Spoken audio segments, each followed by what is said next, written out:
మన సీఎం గట్టిగా లేక అడగలేక అడగలేక ఆడ ప్రతిపక్షం వాళ్ళిద్దరు కొట్టుకునే వాళ్ళనే తెలంగాణకు అన్యాయం అవుతుంది. ఉమ్, అప్పుడు ఒంటరిగా కేసీఆర్ ఉన్నాడు, మనోడు సీఎం, మనోడు మన రాష్ట్రానికి మన సీఎం ఉండి కొట్లాడి ఎంతో తెచ్చుకున్నాడు.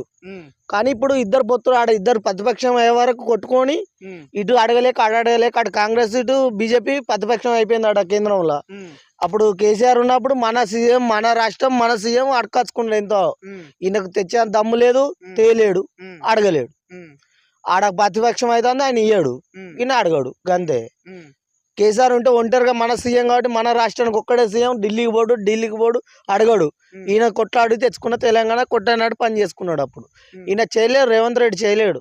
ఇప్పుడు వాస్తవానికి మొత్తం 6 పథకాలు నేను రాగానే 100 రోజులు అమలు చేస్తా అన్న విషయము మనం అందరూ చూసినాం. అన్న గ్యాస్ అన్నాడు, అన్న గ్యాస్ అన్నాడు. ఉమ్. గ్యాస్ ఏం చేసిండు అన్న? సబ్సిడీ పడతా అన్నాడు. ఇప్పటి 2 గ్యాసులు వేయించిన ఆయన గెలిచినాక.